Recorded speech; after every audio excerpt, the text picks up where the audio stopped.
It is time now for the press review. Fighting continues in the streets of Lahore, Pakistan now between supporters of former Prime Minister Imran Khan and the security forces that had been trying to arrest him. That is dominating, unsurprisingly, the Pakistani press. Our press reviewer, Diptika Laurent, is here to take a look. Well, those clashes, Erin, pretty much dominating every major press outlet in Pakistan this Wednesday. Let's start with The Nation today. Now, law enforcement in Pakistan want to arrest Imran Khan, who failed to appear in court on graft charges. On The Nation's front page today, he was quoted as saying, even if he is arrested, he urged his supporters to carry on the fight. And you see those clashes making the front pages of The Nation today. Khan maintains that authorities want to arrest him to prevent him from standing for election in upcoming provincial elections. Let's have a look at another Pakistani paper, Dawn.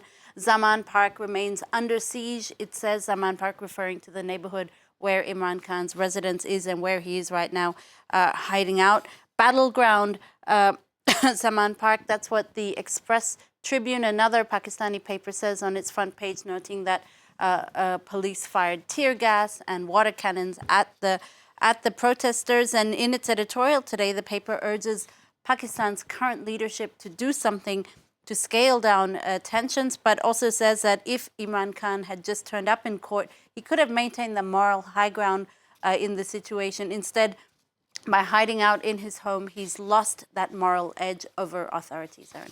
Let's change gears now, Adipti, and head to Italy, where the government has told the mayor of Milan to stop registering births of children to same-sex couples. Well, Italy's rules around children born through surrogacy are rather ambiguous, Erin. Same-sex marriage or unions were approved or legalized in 2016, but it didn't give these couples adoption rights for the fear of encouraging surrogacy, which is still illegal. Now, in this ambiguity, courts and people like the mayor of Milan have sort of adapted the law to their own politics. The mayor in Milan was registering, up to now at least, the births of children born to same-sex couples. Now, the government has told him he's not allowed to. It is dominating the Italian papers today. This is from Il Riformista. You see, it's the focus of this part of the paper today. This left-wing paper based in Rome says the government is denying the rights of children born to same-sex couples. And in doing so, Italy has now become essentially a country like Hungary. La Repubblica, another paper on its front page, notes that that the Italian Senate has also provisionally overturned the European Certificate of Filiation, which allows parenthood established in one member state to be recognized in other member states without a special procedure. On its front page there, it says gay families are not for the right wing. The editor of that same publication is really alarmed by this step from Italy towards the direction of politics like in Poland and Hungary, and away from what she says is the democratic heart of Europe, Erin.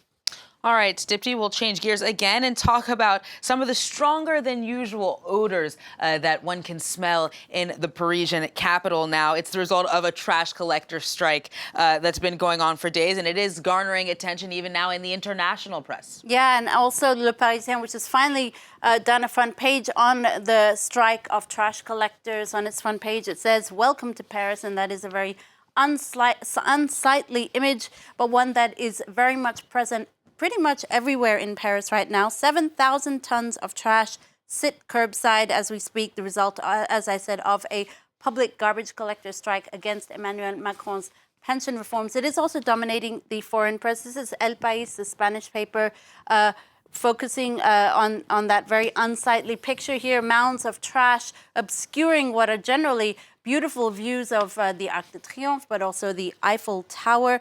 But, you know, one man's trash is another man's treasure, or rather, in the case of Paris, rat's treasure.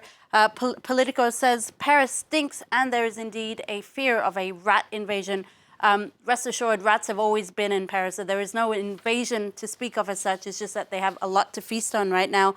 In any case, it does seem to pose some sort of health risk to locals, but it does not seem to be the preoccupation of the Paris town hall mayor, Anne Hidalgo. The trash strike has become sort of a topic, a fierce tug of war between Paris town hall and the French government, both of whom blame each other This while the rats managed to feast in glee in the French capital, Aaron. All right, Dipti, finally from you. British Prime Minister Rishi Sunak has revealed himself to have a very, very sweet tooth, proof that lies in some of the treats he bought himself on his trip to the United States. Yeah, Rishi Sunak has made no secret of his sweet tooth, and so much so that this Telegraph writer calls him Rishi Snack and not Rishi Sunak. The Prime Minister admits to eating cookies and cake every day. He loves chocolate bars and is a die-hard fan of Coca-Cola. On that aforementioned trip to the U.S., Aaron, he brought back Mexican Coke, which is actually Coca-Cola. It's not what it sounds like. It is Coca-Cola with cane sugar. Coca-Cola addiction that cost him 7 fillings in his youth, but is showing no signs of deterring him in his adulthood. This writer saying that for an ex-banker with a filthy rich in-law family, his Coke foible might be just the one thing that endears him to a nation, Aaron. Dipti Laurent with the press review. Thank you very much.